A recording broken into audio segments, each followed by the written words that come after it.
जय माता दी। आप सभी को आषाढ़ गुप्त नवरात्रि के पावन पर्व की ढेरों शुभकामनाएं। प्रिय भक्तों, आज से आरंभ हो रहे हैं मां आदिशक्ति की गुप्त आराधना के 9 दिव्य दिन। यह नवरात्रि सामान्य नवरात्रि की तरह केवल उत्सव नहीं बल्कि साधना, तप, आत्मबल और देवी कृपा प्राप्त करने का अत्यंत दुर्लभ अवसर मानी गई है। शास्त्रों में वर्णन मिलता है कि वर्ष में आने वाली 4 नवरात्रियों में से 2 नवरात्रियां प्रकट होती हैं और 2 गुप्त नवरात्रियां। इन गुप्त नवरात्रियों का विशेष महत्व तंत्र, मंत्र, साधना और देवी उपासना में बताया गया है। किंतु केवल साधक ही नहीं, सामान्य गृहस्थ भी यदि श्रद्धा से इन 9 दिनों में मां भगवती की आराधना करें तो उनके जीवन से भय, रोग, दरिद्रता और अनेक प्रकार की बाधाएं दूर होने लगती हैं। गुप्त नवरात्रि के प्रथम दिन दशमहाविद्याओं में प्रथम महाविद्या मां काली की उपासना का विधान बताया गया है। मां काली केवल संहार की देवी नहीं है, वे समय की अधिष्ठात्री हैं।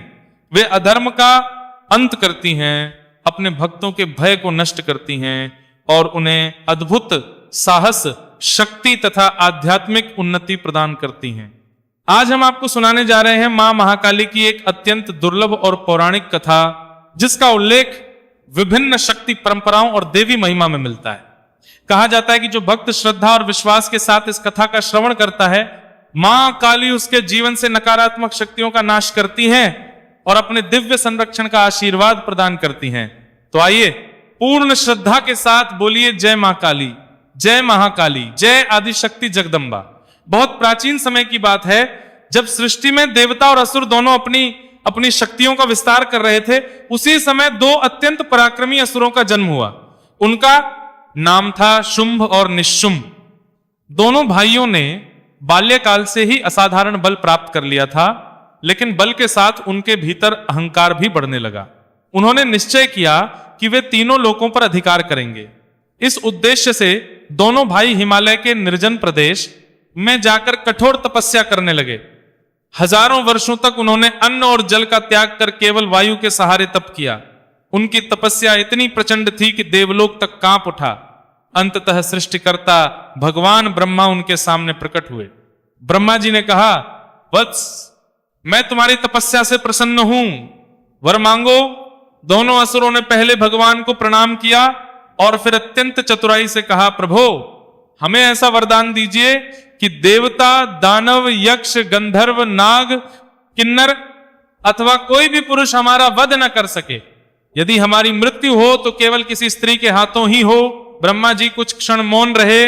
वे जानते थे कि दोनों असुरों के मन में अहंकार है, लेकिन तपस्या का फल देना उनका धर्म था। उन्होंने कहा, तथास्तु, जैसा तुमने मांगा है वैसा ही होगा। ब्रह्मा जी अंतर्ध्यान हो गए। वरदान प्राप्त करते ही शुंभ और निशुंभ का अहंकार कई गुना बढ़ गया। वे सोचने लगे, संसार में कौन सी स्त्री है जो हमारा सामना कर सके? अब तो हम अमर के समान हो गए हैं।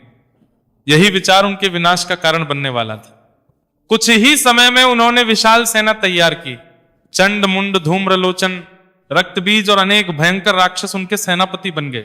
उन्होंने एक एक करके पृथ्वी के सभी राजाओं को पराजित कर दिया। फिर उनकी दृष्टि स्वर्गलोक पर पड़ी।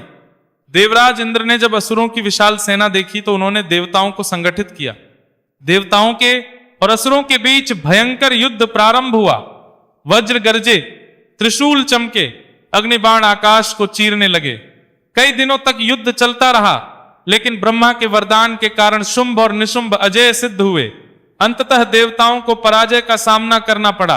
देवराज इंद्र का सिंहासन छिन गया। सूर्य, चंद्र, वरुण, कुबेर और यमराज तक अपने अधिकारों से वंचित कर दिए गए। तीनों लोकों में अधर्म का साम्राज्य स्थापित हो गया। जहां पहले वेदों की ध्वनि सुनाई देती थी, वहां अब असुरों का अत्याचार दिखाई देने लगा। ऋषि मुनियों के यज्ञ भंग किए जाने लगे। निर्दोष लोगों पर अत्याचार होने लगे। चारों ओर भय और अंधकार छा गया। अपने राज्य से वंचित सभी देवता अत्यंत दुखी होकर हिमालय पर्वत की ओर गए। वहां उन्होंने एक स्वर में आदि शक्ति की स्तुति प्रारंभ की। हे जगदम्बे, हे महामाई, हे विश्व की पालनहार माता, अब आपकी शरण के अतिरिक्त हमारा कोई सहारा नहीं है। देवताओं की करुण पुकार पूरे ब्रह्मांड में गूंज उठी। उसी समय कैलाश पर्वत के समीप माता पार्वती स्नान करने जा रही थी। उन्होंने देवताओं की स्तुति सुनी और आश्चर्य से पूछा, हे देवताओं, तुम किसकी आराधना कर रहे हो? जैसे ही यह प्रश्न हुआ, उसी क्षण माता पार्वती के दिव्य शरीर से एक अद्भुत तेज प्रकट हुआ। वह तेज इतना प्रखर था कि हजारों सूर्य भी उसके सामने फीके पड़ जाएं। धीरे धीरे वही तेज एक दिव्य देवी के रूप में प्रकट हुआ। उनका वर्ण स्वर्ण के समान उज्जवल था। 8 भुजाएं थीं। प्रत्येक हाथ में दिव्य अस्त्र शस्त्र सुशोभित थे। सिंह उनका वाहन था। देवताओं ने उन्हें देखते ही प्रणाम किया। वे थी मां अंबिका। लेकिन किसी को भी यह आभास नहीं था कि शीघ्र ही इन्हीं अंबिका के क्रोध से ऐसा भयंकर स्वरूप प्रकट होने वाला है जिसे देखकर स्वयं काल भी कांप उठेगा। वही स्वरूप आगे चलकर महाविद्या मां काली के नाम से संपूर्ण ब्रह्मांड में प्रसिद्ध होगा। देवताओं की करुण पुकार सुनकर माता पार्वती के दिव्य शरीर से प्रकट हुई मां अंबिका ने देवताओं की ओर करुणा से देखा और मधुर स्वर में बोली, हे देवगण, भय मत करो। जब जब अधर्म बढ़ता है और धर्म संकट में पड़ता है, तब तब मैं स्वयं अपने भक्तों की रक्षा के लिए प्रकट होती हूं। देवताओं ने हाथ जोड़कर कहा, हे जगदम्बे, शुंभ और निशुंभ ने तीनों लोकों पर अधिकार कर लिया है। देवराज इंद्र का सिंहासन छीन लिया गया है। यज्ञ बंद हो गए हैं। ऋषि मुनि भयभीत हैं। अब हमारी रक्षा केवल आप ही कर सकती हैं। मां अंबिका ने शांत स्वर में कहा, समय आ गया है। अधर्म पड़ता है का अंत निश्चित है। उधर शुंभ और निशुंभ अपने स्वर्ण महल में बैठे अपने वैभव पर गर्व कर रहे थे। तभी उनके 2 सेनापति चंड और मुंड हिमालय की ओर भ्रमण करते हुए पहुंचे। जैसे ही उनकी दृष्टि मां अंबिका पर पड़ी, वे स्तब्ध रह गए। ऐसा अनुपम सौंदर्य उन्होंने पहले कभी नहीं देखा था। उनका तेज करोड़ों चंद्रमाओं के समान शीतल और करोड़ों सूर्य के समान दिव्य था। दोनों असुर तुरंत शुंभ के पास लौटे। उन्होंने कहा, महाराज, हमने हिमालय में एक ऐसी अद्वितीय सुंदरी को देखा है जिसके समान तीनों लोकों में कोई नहीं। यदि वह आपके महल में आ जाए तो आपका वैभव पूर्ण हो जाएगा। शुंभ के मन में अहंकार जाग उठा। वह हंसते हुए बोला, जब इंद्र का ऐरावत, कुबेर का धन और देवताओं के सभी रत्न मेरे अधिकार में आ चुके हैं, तब वह स्त्री भी मेरी ही होगी। उसने अपने दूत सुग्रीव को बुलाया। दूत ने हाथ जोड़कर कहा, महाराज, क्या आज्ञा है? शुंभ बोला, जाओ उस देवी से कहना कि तीनों लोकों के स्वामी शुंभ और निशुंभ तुम्हें अपनी रानी बनाना चाहते हैं। यदि वह स्वेच्छा से आ जाए तो सम्मान मिलेगा, अन्यथा बलपूर्वक लाया जाएगा। दूत तुरंत हिमालय पहुंचा। उसने मां अंबिका को प्रणाम नहीं किया। अहंकार से भरे स्वर में बोला, हे सुंदरी, मेरे स्वामी शुंभ और निशुंभ संपूर्ण ब्रह्मांड के विजेता हैं। उनके समान बलवान कोई नहीं। वे तुम्हें अपनी महारानी बनाना चाहते हैं। चलो, उनके साथ चलो। मां अंबिका मुस्कुराई। उन्होंने अत्यंत शांत स्वर में उत्तर दिया, तुम्हारे स्वामी निश्चय ही महान योद्धा होंगे, लेकिन मैंने बचपन में एक प्रतिज्ञा की थी कि मैं उसी पुरुष से विवाह करूंगी जो युद्ध में मुझे पराजित करेगा। दूत हंस पड़ा। वो बोला, देवी, आपने शायद हमारे स्वामियों का पराक्रम नहीं देखा। देवता भी उनसे हार चुके हैं। आप एक स्त्री होकर उनका सामना कैसे करेंगी? मां ने उसी शांति से उत्तर दिया जो संदेश दिया गया है, वही जाकर कह दो। यदि तुम्हारे स्वामी मुझे जीत सकते हैं तो मैं उनकी प्रतिज्ञा स्वीकार कर लूंगी। दूत क्रोधित होकर वापस चला गया। उसने सारी बात शुंभ को बता दी। यह सुनकर शुंभ का चेहरा क्रोध से लाल हो गया। उसने अपने भयानक सेनापति धूम्रलोचन को बुलाया। धूम्रलोचन पर्वत के समान विशाल था। उसकी आंखों से अग्नि निकलती थी। उसने हाथ जोड़कर कहा, महाराज, आदेश दीजिए। शुंभ गरजकर बोला, उस स्त्री को तुरंत पकड़कर मेरे सामने लाओ। यदि कोई उसका साथ दे तो उसे भी मार डालना। धूम्रलोचन विशाल सेना लेकर हिमालय की ओर चल पड़ा। कुछ ही समय में उसने मां अंबिका को चारों ओर से घेर लिया। वह गर्व से बोला, हे स्त्री, अब भी समय है। शांति से हमारे साथ चलो, अन्यथा तुम्हें घसीट कर ले जाया जाएगा। मां अंबिका ने उसकी ओर देखा। उनकी आंखों में करुणा थी। उन्होंने अंतिम बार कहा, धूम्रलोचन, वापस लौट जाओ। युद्ध में केवल विनाश मिलेगा, लेकिन अहंकार विवेक को नष्ट कर देता है। धूम्रलोचन जोर से हंसा। उसने अपनी सेना को आदेश दिया, पकड़ लो इसे। जैसे ही असुर आगे बढ़े, मां अंबिका के मुख से एक भीषण हूं की ध्वनि निकली। वह ध्वनि इतनी प्रचंड थी कि संपूर्ण पर्वत कांप उठा। क्षण भर में धूम्रलोचन अग्नि की ज्वाला में जलकर भस्म हो गया। उसकी पूरी सेना भय से भागने लगी। जो जहां था वहीं गिर पड़ा। कुछ ही सैनिक किसी प्रकार प्राण बचाकर शुंभ के पास पहुंचे। उन्होंने कांपते हुए कहा, महाराज, वह कोई साधारण स्त्री नहीं। उसके एक हुंकार से धूम्रलोचन और पूरी सेना भस्म हो गई। अब शुंभ का क्रोध सीमा पार कर चुका था। उसने अपने सबसे क्रूर और निर्दयी सेनापति चंड और मुंड को बुलाया। दोनों ने झुककर कहा, महाराज, इस बार वह स्त्री जीवित नहीं बचेगी। शुंभ ने आदेश दिया, चाहे जैसे भी हो उसे पकड़कर मेरे सामने लाओ। उधर मां अंबिका शांत भाव से सिंह पर विराजमान थीं, लेकिन उन्हें ज्ञात था कि अब ऐसा युद्ध होने वाला है जिसमें उनके भीतर से एक ऐसा उग्र स्वरूप प्रकट होगा जिसका नाम सुनकर भी दुष्ट कांप उठेंगे। वह स्वरूप होगा महाविद्या मां काली का। जब धूम्रलोचन का वध हो गया और उसकी विशाल सेना नष्ट हो गई, तब शुंभ और निशुंभ का क्रोध 7वें आसमान पर पहुंच गया। उन्हें पहली बार यह अनुभव हुआ कि जिस देवी को वे एक साधारण स्त्री समझ रहे थे वह कोई सामान्य शक्ति नहीं है, किंतु अहंकार मनुष्य को सत्य स्वीकार नहीं करने देता। शुंभ ने अपनी सभा में उपस्थित सबसे भयंकर योद्धाओं चंड और मुंड की ओर देखा। दोनों असुर अत्यंत क्रूर, निर्दयी और युद्ध कौशल में अद्वितीय थे। उनके नाम मात्र से देवता भी भयभीत उठते थे। शुंभ ने गर्जना करते हुए कहा, चंड, मुंड, अब यह अपमान सहन नहीं होगा। चाहे पूरी पृथ्वी रक्त से भर जाए, लेकिन उस स्त्री को जीवित पकड़कर मेरे सामने लाना ही होगा। दोनों असुर एक साथ बोले, महाराज, आज सूर्य अस्त होने से पहले वह देवी आपके चरणों में होगी। यदि ऐसा न कर सके तो हम युद्ध भूमि में अपने प्राण त्याग देंगे। इतना कहकर वे करोड़ों असुरों की सेना लेकर हिमालय की ओर चल पड़े। उनकी सेना के चलते ही पृथ्वी कांपने लगी। रथों की गर्जना से दिशाएं गूंज उठीं। हाथियों की चिंगाड़ और घोड़ों की टापों से पर्वत थर्राने लगे। उधर हिमालय के एक शांत शिखर पर मां अंबिका अपने सिंह पर विराजमान थीं। उनके मुख पर वही मधुर मुस्कान थी, मानो उन्हें आने वाले युद्ध की तनिक भी चिंता न हो। कुछ ही क्षणों में असुरों की सेना ने पूरे पर्वत को चारों ओर से घेर लिया। चंड आगे बढ़ा और ऊंचे स्वर में बोला, हे देवी, अब तुम्हारे बचने का कोई मार्ग नहीं है। शांतिपूर्वक हमारे साथ चलो, अन्यथा तुम्हें बलपूर्वक बांधकर ले जाया जाएगा। मां अंबिका ने शांत स्वर में कहा, मैंने पहले भी कहा था, जो मुझे युद्ध में पराजित करेगा मैं उसी के साथ जाऊंगी। यदि तुम्हें अपने बल पर इतना गर्व है तो युद्ध करो। यह सुनते ही चंड क्रोध से पागल हो उठा।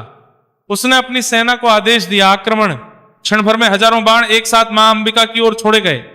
आकाश अंधकारमय हो गया, लेकिन जैसे ही वे बाण देवी के समीप पहुंचे, उनके दिव्य तेज से भस्म हो गए। असुरों ने गदा, शक्ति, परशु और भाले बरसाने प्रारंभ कर दिए। मां अंबिका ने अपने धनुष से ऐसे दिव्य बाण छोड़े कि देखते ही देखते असंख्य असुर भूमि पर गिर पड़े। फिर भी चंड और मुंड पीछे हटने को तैयार नहीं थे। वे स्वयं गदा लेकर देवी की ओर दौड़े। उसी क्षण मां अंबिका का मुखमंडल क्रोध से लाल हो उठा। उनकी भौहें तन गईं, आंखों में प्रलय की ज्वाला प्रकट होने लगी। देवता यह दृश्य देखकर कांप उठे। अचानक मां अंबिका के ललाट से एक अत्यंत भयंकर, विकराल और दिव्य शक्ति प्रकट हुई। उसका वर्ण घोर अंधकार के समान श्याम था। केश खुले हुए थे, गले में नरमुंडों की माला शोभायमान थी, कटे पर व्याघ्र चर्म धारण था। 4 भुजाओं में खड्ग, खप्पर, त्रिशूल और असुरों के मस्तक सुशोभित थे। लंबी लाल जिह्वा बाहर निकली हुई थी। उनकी भयंकर गर्जना से 10 दिशाएं कांप उठी। देवताओं ने विस्मित होकर कहा, जय हो महाशक्ति, जय हो मां काली। यही था महाविद्या मां काली का दिव्य प्राकट्य। मां काली ने युद्ध भूमि में कदम रखा। उनका प्रत्येक कदम पृथ्वी को कंपा रहा था। उनकी आंखों से निकलती अग्नि देखकर असुरों का साहस टूटने लगा। लेकिन चंड ने क्रोध में भरकर अपनी विशाल तलवार उठाई और मां काली पर प्रहार कर दिया। मां काली मुस्कुराई। उन्होंने एक ही वार में उसकी तलवार 2 टुकड़ों में काट दी। फिर बिजली की गति से अपना खड्ग घुमाया। क्षण भर में चंड का सिर उसके धड़ से अलग होकर भूमि पर गिर पड़ा। यह दृश्य देखकर पूरी असुर की सेना में हाहाकार मच गया। मुंड क्रोध से पागल हो उठा। उसने अपनी विशाल गदा उठाकर मां काली पर प्रहार किया, लेकिन मां काली ने त्रिशूल से उसकी गदा चूर चूर कर दी। मुंड कुछ समझ पाता उससे पहले मां काली का खड्ग उसकी गर्दन पर चल चुका था। अगले ही पल मुंड का सिर भी धड़ से अलग हो गया। मां काली ने दोनों असुरों के मस्तक अपने हाथों में उठाए और मां अंबिका के समीप पहुंची। उन्होंने विनम्रता से कहा, माथे, चंड और मुंड का अंत हो चुका है। मां अंबिका प्रसन्न होकर बोली, हे देवी, आज से समस्त संसार तुम्हें चामुंडा नाम से जानेगा, क्योंकि तुमने चंड और मुंड जैसे महादुष्टों का संहार किया है। देवताओं ने आकाश से पुष्पों की वर्षा की। चारों ओर एक ही जयघोष गूंजने लगा, जय मां काली, जय मां चामुंडा। लेकिन चंड और मुंड का वध होने के बाद भी युद्ध समाप्त नहीं हुआ था। अब स्वयं शुंभ और निशुंभ ने अपना सबसे भयानक योद्धा रक्तबीज युद्ध भूमि में उतारने का निर्णय लिया, और उसकी शक्ति ऐसी थी कि उसका एक एक रक्त का कण हजारों नए राक्षसों को जन्म दे सकता था। अब आगे जो होने वाला था वो देवताओं ने भी कभी नहीं देखा था। जब चंड और मुंड जैसे महाबली असुर भी मां काली के हाथों मारे गए, तब तीनों लोकों में मां की जय जयकार होने लगी। देवताओं के हृदय में आशा का संचार हुआ, परंतु शुंभ और निशुंभ का क्रोध अब सीमा पार कर चुका था। उन्होंने अपने सबसे भयानक और रहस्यमयी सेनापति रक्तबीज को बुलाया। रक्तबीज कोई साधारण राक्षस नहीं था। उसने वर्षों तक कठोर तपस्या करके भगवान ब्रह्मा को प्रसन्न किया था। ब्रह्मा जी से उसे एक अद्भुत वरदान प्राप्त था। उसके शरीर से जितनी भी रक्त की बूंदें पृथ्वी पर गिरती, प्रत्येक बूंद से उसके समान बलवान एक नया रक्त बीज उत्पन्न हो जाता। यही कारण था कि आज तक कोई भी देवता उसे पराजित नहीं कर पाया था। रक्त बीज ने अहंकार से हंसते हुए कहा, महाराज आप निश्चिंत रहें। जिस देवी ने चंड और मुंड का वध किया है, आज वही मेरी शक्ति देखकर भय से कांप उठेगी। इतना कहकर वह अपनी विशाल सेना के साथ युद्ध भूमि की ओर चल पड़ा। उसके रथ की गर्जना से आकाश कांप उठा, चारों ओर अंधकार छा गया। देवताओं ने जब रक्तबीज को आते देखा तो उनके मुख का रंग उड़ गया। देवराज इंद्र ने चिंतित होकर कहा, यदि मां काली ने इसका रक्त बहा दिया तो इसकी प्रत्येक बूंद से हजारों नए राक्षस उत्पन्न हो जाएंगे, तब यह युद्ध कभी समाप्त नहीं होगा। सभी देवता मौन हो गए। उधर रक्तबीज युद्ध भूमि में पहुंचा और गर्व से बोला, हे देवी, तुमने मेरे साथियों को मारकर अपने विनाश को स्वयं बुला लिया है। अब तुम्हें कोई नहीं बचा सकता। मां अंबिका ने शांत दृष्टि से उसकी ओर देखा, लेकिन मां काली के नेत्रों में प्रलय की अग्नि धधक रही थी। क्षण भर बाद युद्ध आरंभ हो गया। रक्तबीज ने अपनी विशाल गदा से ऐसा प्रहार किया कि पर्वतों की चट्टानें टूटने लगीं। मां काली ने सहज भाव से उसका वार रोक लिया, फिर अपने खड्ग से उसके कंधे पर प्रहार किया। घाव होते ही रक्त की कई बूंदें पृथ्वी पर गिरीं और देखते ही देखते हर बूंद से एक नया रक्तबीज खड़ा हो गया। कुछ ही क्षणों में 1 से 10, 10 से 100 और 100 से 1000 रक्तबीज युद्ध भूमि में दिखाई देने लगे। देवता भयभीत हो उठे। वे बोले, हे मातेश्वरी, अब क्या होगा? जितना युद्ध होगा उतने ही असुर बढ़ते जाएंगे। मां काली ने एक पल के लिए अपनी दृष्टि मां अंबिका की ओर उठाई। मां अंबिका ने मुस्कुराकर संकेत दिया। मां काली सब समझ गईं। उन्होंने अपने विकराल स्वरूप को और भी विशाल कर लिया। उनकी जिह्वा आकाश तक फैल गई। उन्होंने भयंकर गर्जना की। उस गर्जना से तीनों लोग कांप उठे। फिर मां काली बिजली की गति से युद्ध भूमि में दौड़ने लगी। जहां जहां उनका खड्ग चलता, वहां वहां वे उसी क्षण अपने मुख से रक्त की प्रत्येक बूंद को पी लेती। एक भी बूंद पृथ्वी पर गिरने नहीं देती। रक्तबीज जितना घायल होता, मां काली उतनी ही तीव्र गति से उसका रक्त पी जाती। अब उसके वरदान की शक्ति समाप्त होने लगी। जो नए रक्तबीज उत्पन्न हुए थे, मां काली उन्हें भी एक एक कर निगलने लगी। यह दृश्य देखकर स्वयं देवता भी विस्मित रह गए। रक्तबीज पहली बार भयभीत हुआ। उसने भागने का प्रयास किया, लेकिन मां काली ने एक ही छलांग में उसे पकड़ लिया। उन्होंने अपने त्रिशूल से उसके वक्षस्थल को भेद दिया, फिर अंतिम प्रहार करते हुए उसका मस्तक धड़ से अलग कर दिया। इस बार उसके शरीर से निकली रक्त की अंतिम बूंद भी मां काली ने अपने खप्पर में भर ली। इस प्रकार रक्तबीज का अंत हो गया। आकाश से देवताओं ने पुष्प वृष्टि की। चारों दिशाओं में एक ही स्वर गूंज उठा, जय महाकाली, जय मां चामुंडा। लेकिन रक्तबीज के वध का समाचार सुनकर शुंभ और निशुंभ अब स्वयं युद्ध भूमि में उतरने का निर्णय कर चुके थे।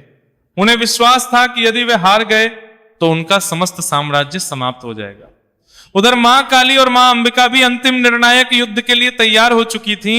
अब होने वाला था धर्म और अधर्म का अंतिम महासंग्राम। जब रक्तबीज का भी अंत हो गया, तब संपूर्ण देवसभा आनंद से भर उठी। आकाश से देवताओं ने पुष्पों की वर्षा की और चारों दिशाओं में मां काली की जय जयकार होने लगी। किंतु शुंभ और निशुंभ का अहंकार अभी भी समाप्त नहीं हुआ था।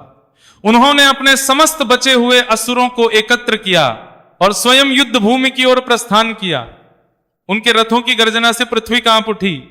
आकाश में काले बादल छा गए, मानो संपूर्ण प्रकृति आने वाले महायुद्ध की साक्षी बनने को तैयार हो।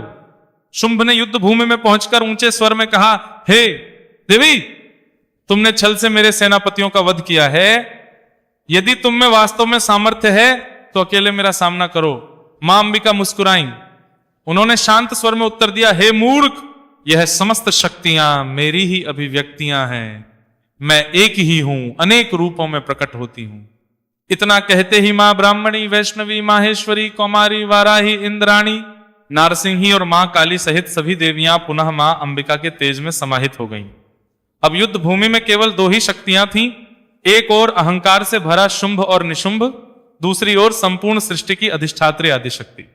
यह दृश्य देखकर स्वयं ब्रह्मा, विष्णु और महादेव भी प्रसन्न होकर उस दिव्य लीला को देखने लगे।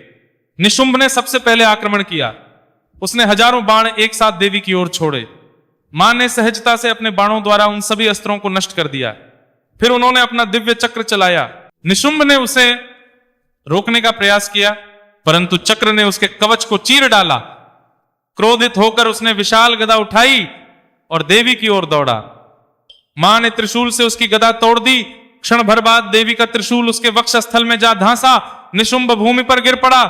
कुछ क्षणों तक उसने पुनः उठने का प्रयास किया, किंतु अंततः उसका प्राणांत हो गया। अपने भाई को मृत देखकर शुंभ क्रोध से पागल हो उठा। उसने आकाश में छलांग लगाई और बोला, यदि तुम सचमुच सर्वशक्तिमान हो तो मेरा भी अंत करके दिखाओ। मां ने कहा, अहंकार ही मनुष्य का सबसे बड़ा शत्रु है। आज तुम्हारा अंत उसी अहंकार के कारण होगा। इसके बाद दोनों के बीच भयंकर युद्ध प्रारंभ हुआ। आकाश में अस्त्रों की वर्षा होने लगी, पर्वत टूटने लगे, समुद्र की लहरें ऊंची उठने लगीं। देवता सांस रोककर ये अद्भुत युद्ध देखने लगे। शुंभ ने एक साथ अनेक दिव्य अस्त्र चलाए। मां ने उन्हें क्षण भर में निष्फल कर दिया। फिर उन्होंने अपना दिव्य त्रिशूल उठाया। एक ही प्रचंड प्रहार में त्रिशूल शुंभ के हृदय को भेद गया। शुंभ भूमि पर गिर से पड़ा। उसका अहंकार उसी क्षण समाप्त हो गया। जैसे ही शुंभ का अंत हुआ, तीनों लोकों में पुनः शांति स्थापित हो गई। देवताओं को उनके पद वापस मिल गए। शिवों के यज्ञ पुनः प्रारंभ हुए। धरती पर धर्म की पुनः स्थापना हुई। देवराज इंद्र ने हाथ वापस मिल गए। देवराज इंद्र ने किस तमार पर सूझिए, देवराज बात में लेके हाथ वापस मिल गए। देवराज इंद्र ने किस तमार पर सूझिए, जोड़कर मां की स्तुति की, हे आदिशक्ति, आप ही सृष्टि की उत्पत्ति हैं, आप ही पालन करती हैं और आवश्यकता पड़ने पर आप ही अधर्म का संहार करती हैं। आपके समान इस ब्रह्मांड में कोई नहीं। भगवान विष्णु ने कहा, जो भक्त संकट के समय मां काली का स्मरण करता है उसकी रक्षा स्वयं मां करती हैं। भगवान महादेव ने प्रसन्न होकर कहा, काली मेरी ही शक्ति नहीं, संपूर्ण ब्रह्मांड की मूल चेतना है। जो उन्हें भजता है वह भय, शौक और मोह से मुक्त हो जाता है। तब मां काली ने समस्त देवताओं को आशीर्वाद देते हुए कहा, जब जब संसार में अधर्म बढ़ेगा, जब जब मेरे भक्त संकट में होंगे, तब तब मैं किसी न किसी रूप में उनकी रक्षा अवश्य करूंगी। जो भक्त गुप्त नवरात्रि में श्रद्धा पूर्वक मेरा पूजन करेगा, मेरा नाम जपेगा और इस कथा का श्रवण करेगा, उसके शत्रुओं का नाश होगा, भय दूर होगा, ग्रह बाधाएं शांत होंगी, साधना में सफलता मिलेगी और उसके जीवन में साहस, आत्मबल तथा मां की कृपा सदैव बनी रहेगी। यही कारण है कि गुप्त नवरात्रि के प्रथम दिन महाविद्या मां काली की उपासना का विशेष महत्व बताया गया है। जो श्रद्धा और विश्वास से इस कथा का श्रवण करता है, उसके जीवन के अज्ञान, भय और नकारात्मकता का नाश होता है तथा मां काली उसे धर्म, शक्ति और विजय का आशीर्वाद प्रदान करती हैं। तो बोलिए जय महाकाली माता की जय, जय मां चामुंडा की जय, जय आदिशक्ति जगदम्बा की जय। इति श्री महाविद्या मां काली कथा गुप्त नवरात्रि प्रथम दिवस संपूर्णम में जय मां काली।